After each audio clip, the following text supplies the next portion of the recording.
Namaste Haribo. We're so fortunate to have this opportunity to do this yajna. In the Bhagavad Gita, Krishna says that of all the yajnas, the Japa is the best.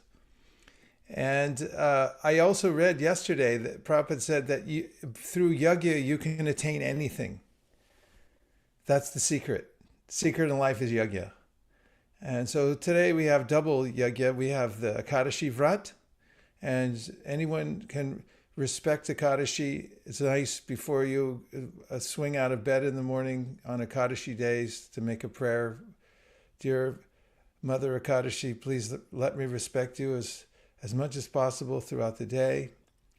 And also in respecting the holy name every day and every moment, we're doing the best kind of yajna and coming closer to Krishna. And also, in following the four regulative principles, we do a very special kind of yajna.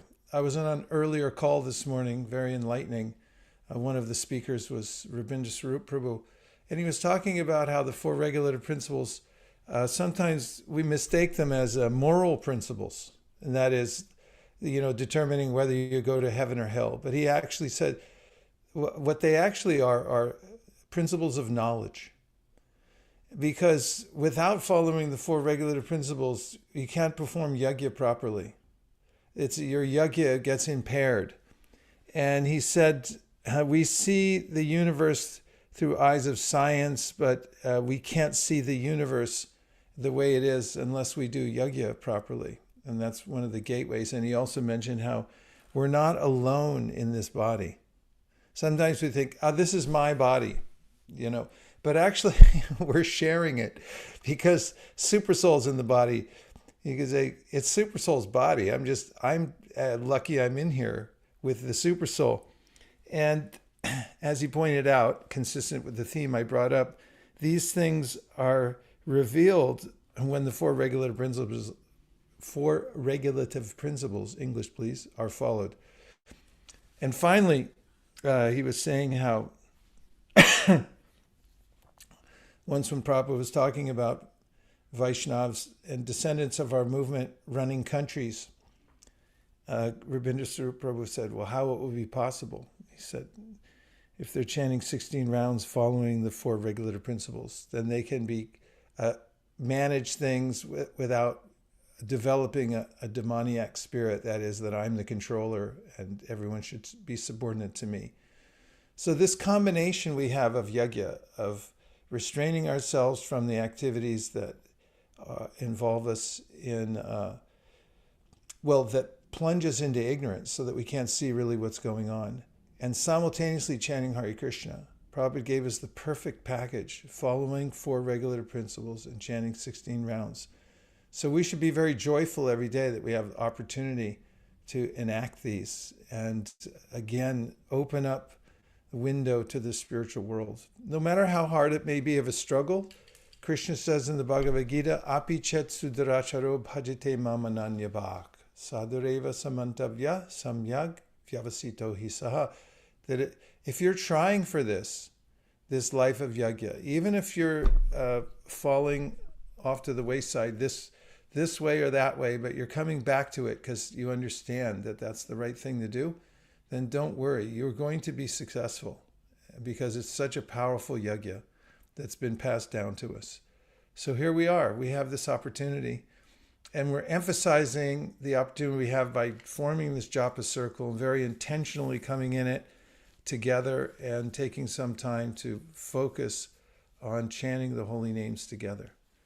So after we take a break, I'll read a couple of purports from Prabhupada that will very much bring joy to everybody in this room.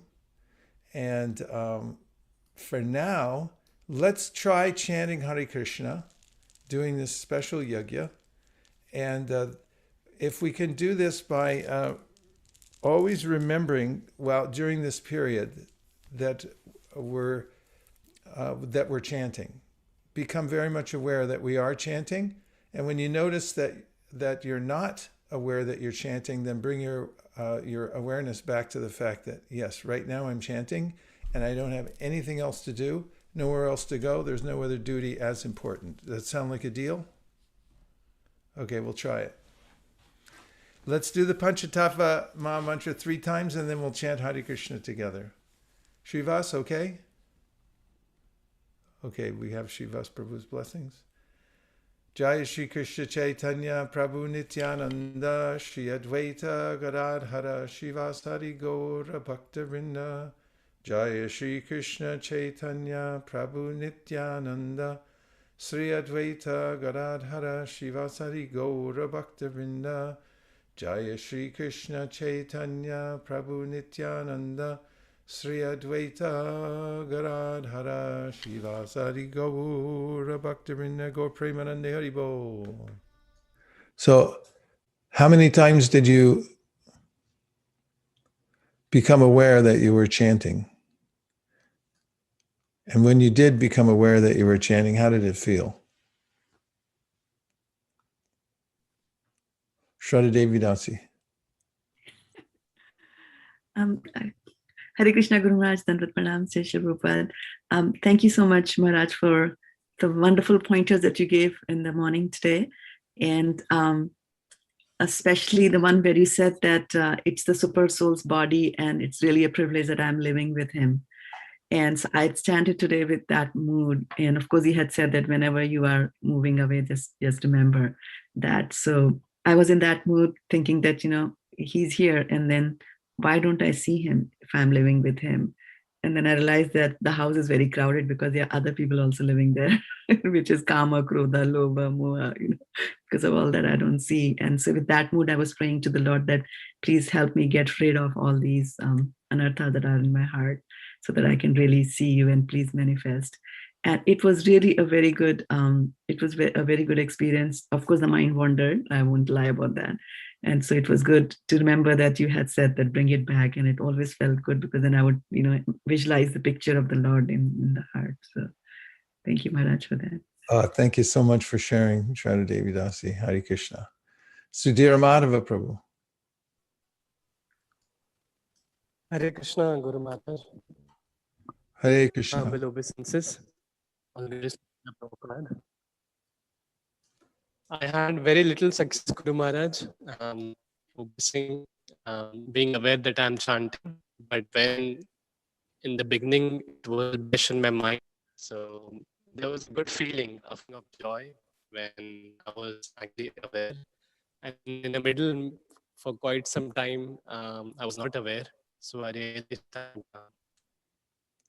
at this point it's not in control completely because of lack of practice. But whenever I was able to do, it was very nice.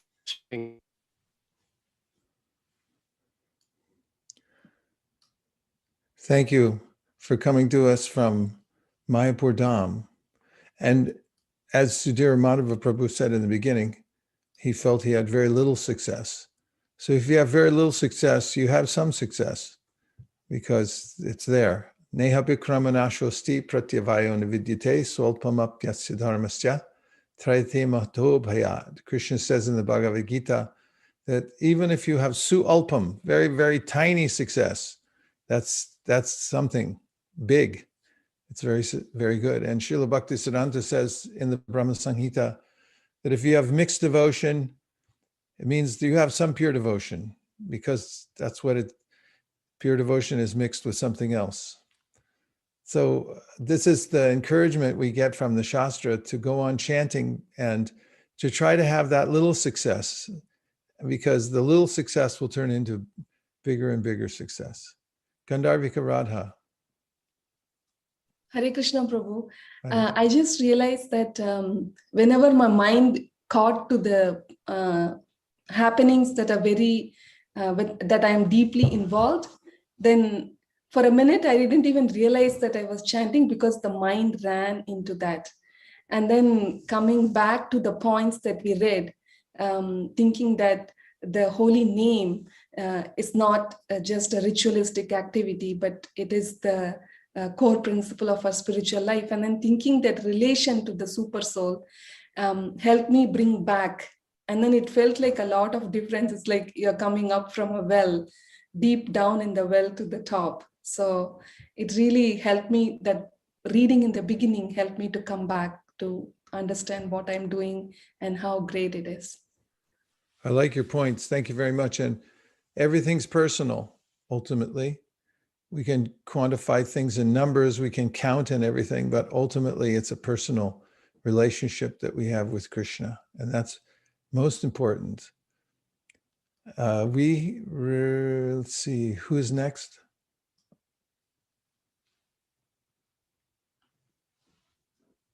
Yes, please go ahead.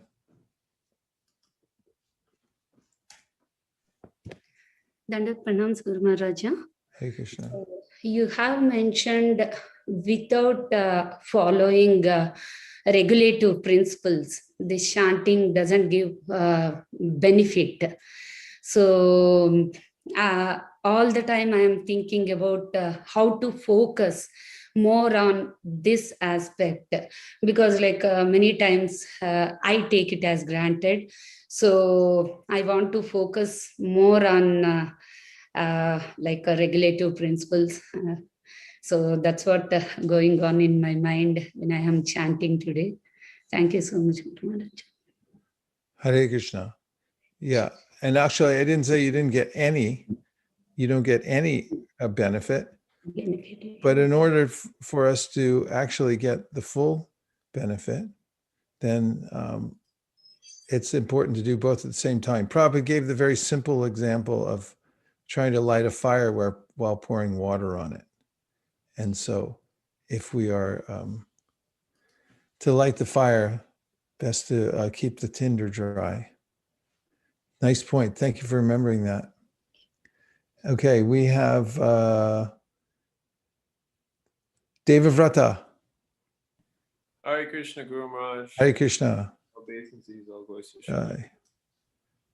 Yeah, I've been meditating on something that I read recently from Bhaktisiddhanta. He says, don't cut a return ticket with Sri Guru.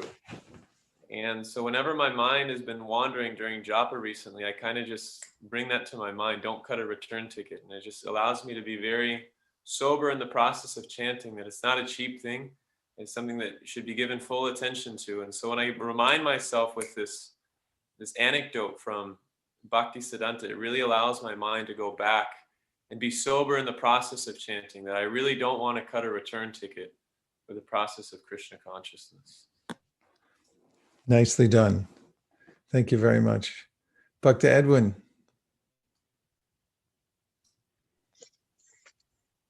Hare Krishna, Guru Maharaj. Hare Krishna. I was thinking a lot about your spiritual fitness point where it was the make the wedge the pledge, and I was thinking about how when it comes to spiritual matters, how even like the smallest amount of success is still a huge success within, like, in the material world. Like, small successes, big successes, they're all just pretty much worthless. But in Krishna consciousness, we can focus on something as small as just bringing our mind back to the holy name in our chanting. And if we're able to do that just a little bit at first, it's a success. Nice. Yeah. Your pledge is your wedge. That's what opens it up when we make that determination. Thank you very much, Bhakti Edwin. Nice. Okay, we have Kameshwari. Hare Krishna, Prabhuji. Hare Krishna. So, Prabhuji, I really like the point that you remind yourself, becoming aware that you're chanting, and it is like we are chanting every day, but reminding that you're chanting, that is very special. Because yesterday I was talking to one of the devotees in East Coast, and she was telling that, oh, you have Guru Ma and Guru Maharaj there, and you're so special. And definitely it is so special, right? I mean, it's not that you're not available to them, but it's a privilege. I mean, it's a good fortune that somehow we are at ISV, and similarly, chanting is like holy name is available to everybody, but being aware that you have that privilege, that's a good point, I thought. And I was also remembering when in Kolkata temple I saw the dumb and deaf, they were trying to chant, Hare Krishna Mahamantra, even though they cannot make the sound. I was really appreciating that I have the capacity, Krishna has blessed that I can make the sound and I can hear. Actually, they were trying to chant just with the actions, and I just got reminded that, yeah, becoming aware that you're chanting was really special. That's nice. The gratitude principle comes in handy. It's very helpful to remember the fortunate position that we're in. Nice. Thank you very much, Kamishri. We have Sadhu Vrindavan. Hare Krishna Maharaj. I was chanting and I was actually hearing Srila Prabhupada chanting, and then I think one time he said, "Sit properly," and then I heard that, and I actually I sat straighter, and then I became more aware, and I was thinking how the instructions of the guru or the gurus can actually like help you focus while chanting, at least for me. I always notice that too, as soon as I hear it. And I notice in a room full of devotees, when they hear that, everyone sits up a little closer. And it goes to the point is the universe is a closed system. Our minds tend to be a closed system, and we need information that comes from the outside the closed system of information to bring us to a higher level. It's the idea of the avatar. And the voice of the spiritual master is, wake up, sit up. Let's go. Come on, now's the time. Then like, okay, let's go. Otherwise, we can remain in that closed system forever without the outside intervention. Maya mugdha jivara nahi swata Krishna gyan. It's not automatic that we can come out of that. We have to hear it from a higher source. Nicely done, Sadhu. Shrisha.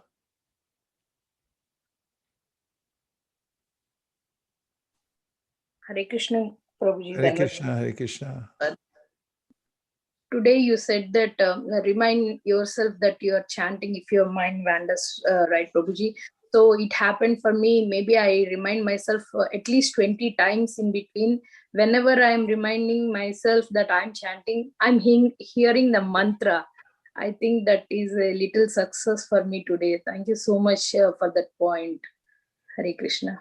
Hare Krishna. After all, our asset is our awareness and our attention. And wherever we place our attention, that's where our energy goes. Where attention goes, energy flows. So meditation, yoga, everything is aimed at remembering Krishna. Yena tena prakarena mana Krishna niveshayat. Whatever way you can, any way, every way, yena tena prakarena mana Krishna niveshayat. Bring your attention to Krishna. Remember Krishna. There's only two rules. Always remember Krishna, never forget him. Thank you very much, Srisha. Okay, Anirudh Nitaichand, Prabhu. Thank you for the instruction that really helped me to concentrate when my mind was wandering away that I'm chanting. And I was just thinking of Bhakti-siddhanta Saraswati Thakur's poem that Ohe dushta man tumi kisher Vaishnava. I mean, oh wicked mind, I mean, what kind of Vaishnava you are. So the mind is always acting like non-Vaishnava, at least for me, I can see. And it's the chanting is the process of controlling the mind also. So I was feeling like it is a battle, but your instruction really helped me to focus and bring the back mind. And though I was not 100% successful, but there was some success. I really appreciate it. Interesting you brought up the point about the wandering mind. If you think about what wandering is, why'd you wander off? A parent will say to its kid or something, his kid. Wander means to walk or move in a leisurely, casual, or aimless way. So when the mind's wandering, it really doesn't have any business. It's just going off on its own with no real point to it. And so it takes practice to discipline the mind. Say, no, you have a purpose. Your purpose is to think of Krishna, to project the image of Krishna within you. So don't just wander off. It's like a little kid, you can't let someone wander off into the crowd. You have to keep bringing them back, saying, we're going somewhere now. Arindama. Hare Krishna Guru Maharaj, Dandot Pranam, please accept my humble obeisances. For me, it was just how you just shared where our attention goes, the energy flows. And as I was chanting today, it helped me realize that sometimes when my mind wanders around, it helps me remember and realize where my priorities really are. And if it's not focusing on the holy name, it's really telling me where I need to adjust my attention so I can redirect the flow of energy. And that's where, when we keep trying, then Krishna will give the intelligence to focus and redirect our priorities so we could chant attentively. Very good point. Vyavasayatmika buddhir eke hakurunandana. Bahushaka hyananta shabureo vyavasayinam. Krishna says that the resolute are one in purpose. Their mind is going in one direction. And those who are irresolute, they have many branched mind. It goes every different, it wanders every place. So this is yoga to master the mind and bring it to one point and keep practicing that. Okay, we have Shukeshri for the close. Hi, Krishna Prabhu. I just wanted to mention the glories of chanting as such. Every Saturday before we go on book distribution, I would always pray to Mahaprabhu, please use me as an instrument. For the past 4 or 5 weeks, I was not really, I don't know why, but on Saturdays I had not prayed. And I was just able to just do one bhagavatam. Last week I started thinking that why is it that, I'm falling the same, so many times, but nothing is happening. Then I realized I didn't even pray to Mahaprabhu those weeks. So last week I sat down and I really prayed to Mahaprabhu that I want to be part of this Sankirtan, help me distribute books. And all of a sudden, as you said, he gave me the intelligence that, oh, you know what? Those people you have not contacted, those people are very good. And then I called and all the 4 of them took Bhagavatam. I was just thinking in my head that, Mahaprabhu always over and over again says that you're not the doer. You're just an instrument. And I was just feeling that so important it is that, of course, every day you should chant for Sankirtan, but especially on Saturday mornings, before you go out on book distribution, you want to just pray sincerely to Mahaprabhu, just let me be an instrument. I just want to share that with you. And this is just not a few years, a few decades, that this is so consistently happening. Thank you. This is buddhi yoga. Because if we sincerely try to fix our mind on Krishna and we practice, then teṣāṁ satata-yuktānāṁ bhajatāṁ prīti-pūrvakam dadāmi buddhi-yogaṁ tam yena upayānti te. Then Krishna directly gives us intelligence. The practice of devotional service, he's there, he's speaking to us. Actually, he's always trying to direct, but it's like when somebody's speaking to you and you're looking into your cell phone and you're not actually paying attention, or your mind is going somewhere else. And then you say, what'd you say? And I just told you. It's like, yeah, but I didn't hear you. But it went right in your ear, but I didn't hear you because I didn't give attention. So Krishna's speaking to us, but in material life, bhayaṁ dvitīyābhiniveśataḥ syād. I'm absorbed in something else, some other thing besides hearing Krishna. So Krishna consciousness is so simple. It means turning our attention, our awareness back to listening to Krishna. And if we follow 4 regular principles and we chant 16 rounds and we live in the association of devotees, take prasadam, then gradually we can hear Krishna's voice in the buddhi yoga. And he tells us exactly what to tell people, which person needs it, this person needs it, and also guides us on how to move forward in Krishna consciousness. Of course, he also expands himself externally, as Uddhava says to Krishna, that I'm so grateful to you because you not only instruct me from within, but you also manifest outwardly in the form of my different gurus who are directing me. Well, we had some success today because we followed the order of the Supreme Personality of Godhead to come and chant Hare Krishna. And everyone who came on this call today, and anyone who listens to it later, we offer this prayer. Dear Srila Prabhupada, dear Shri Chaitanya Mahaprabhu, dear Shri Shri Panchatattva, Shri Shri Radha Madan Mohan, Shri Shri Lakshmi Nrsingadev, may everyone who joined the Japa circle today make Japa great again. Anyone who hears it later, be always absorbed in remembering Krishna and empowered to give Krishna to many others. Thank you for considering our request. Om Tat Sat. Everyone who agrees with this prayer in part or in whole, please say Hare Krishna. Hare Oh, Haribol. More prema.